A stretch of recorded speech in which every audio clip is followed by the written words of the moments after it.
নির্বাচনের পরেই গত 21শে জানুয়ারি ছাতকের থেকে ভারতীয় পণ্য বর্জন আন্দোলনের ডাক দিয়েছিলাম।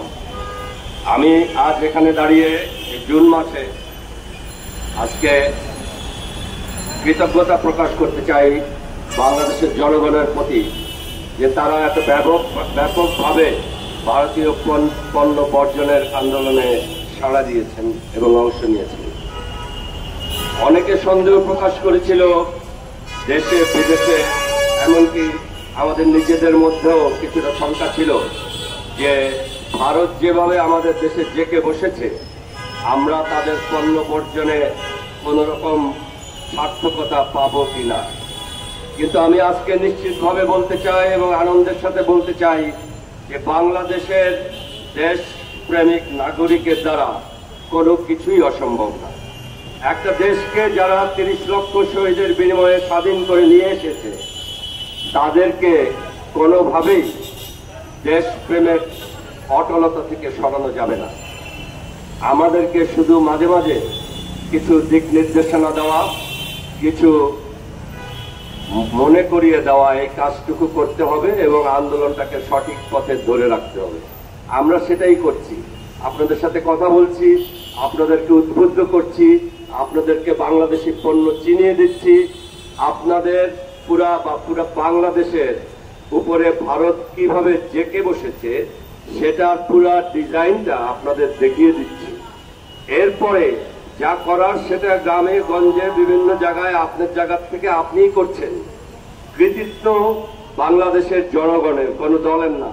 আমার মতো ক্ষুদ্র একজন ব্যক্তি বা আমাদের মতো কয়েকটা রাজনৈতিক দল পুরা বাংলাদেশটাকে মাথায় করে নিয়ে ঘুরে বেড়াবে এটা আমি আশা করি না।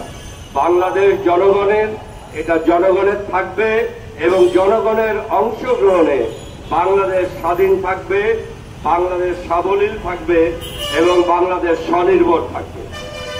আজকে একটা অদ্ভুত বিয়ের কথা আপনারা নিশ্চয় শুনছেন। আজকাল ভারত বাংলাদেশ বিয়ে হয়েছে, ভারত স্বামী বাংলাদেশ স্ত্রী। আরো সূক্ষ্ম করে যদি বলি, ভারতের মোদী স্বামী আর বাংলাদেশের আওয়ামী লীগের স্ত্রী। আর স্ত্রীর বাড়ির থেকে জানেন আপনারা যে মোদীজিদের দেশে যৌতুক প্রথা চালু আছে। ছেলে পক্ষকে যৌতুক দিয়ে ছেলেকে মূল্য দিয়ে ছেলে কিনতে হয়। তা আমাদের আওয়ামী লীগ এবং আওয়ামী লীগ প্রধান স্বামী কিনেছেন ভারতের মোদীজিকে, যৌতুক দিয়েছেন বাংলাদেশ। এই জনগণের বাংলাদেশ, বাংলাদেশিদের বাংলাদেশকে যৌতুক দেওয়া হয়েছে ভারতের স্বামীকে।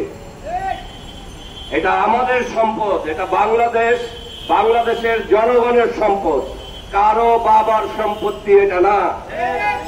এটা এরকম না যে টুঙ্গিপাড়ার কোন বাপের সম্পত্তি যেটা ভারতকে উপঢৌকন দেওয়া যায় বিয়ের সময়।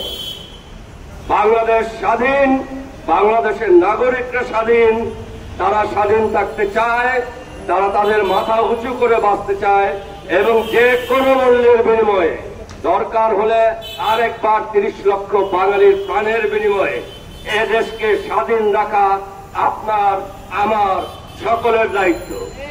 এবং আমি বিশ্বাস রাখি প্রতিটি বাঙালির উপর, এমনকি বেশিরভাগ আওয়ামী লীগার যারা এখন দলের স্বার্থে বা হয়তো কিছু প্রাপ্তির স্বার্থে মুখ খুলছেন না, তারাও দেশপ্রেমিক। সময় হলে তারা অস্ত্র হাতে নিতে হলে নেবেন এবং যে কোনো আগ্রাসী শক্তিকে রুখে দাঁড়াবেন। আমরা থাকবো আপনাদের পাশে, আমরা আছি আপনাদের পাশে, আমরা আগেও ছিলাম আপনাদের পাশে। ইনশাল্লাহ আমরা সব বাঙালি মিলে স্বাধীন বাংলাদেশকে স্বাধীন রাখবো এবং এটাকে কোন স্বামী স্ত্রীর যৌতুক বানাতে দেব না। বাংলাদেশ কারো পিতার সম্পত্তি নয় যেটা ইচ্ছা হলে ভারতকে দান করে দেওয়া যায়। বাংলাদেশের যত সম্পদ আছে এটা বাংলাদেশিদের। বাংলাদেশের রেলওয়ে বলুন, বাংলাদেশের নদী বন্দর বলুন, সমুদ্র বন্দর বলুন, আকাশপথ বলুন, এগুলো একান্তই আমাদের বাংলাদেশিদের। এটা ভারতকে স্বামী বানিয়ে যৌতুক দেওয়া যাবে না।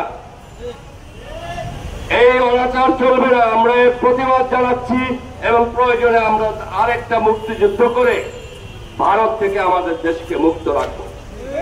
আসুন আমরা সবাই এই অঙ্গীকার করি এবং একতাবদ্ধ হই। ধন্যবাদ সবাই।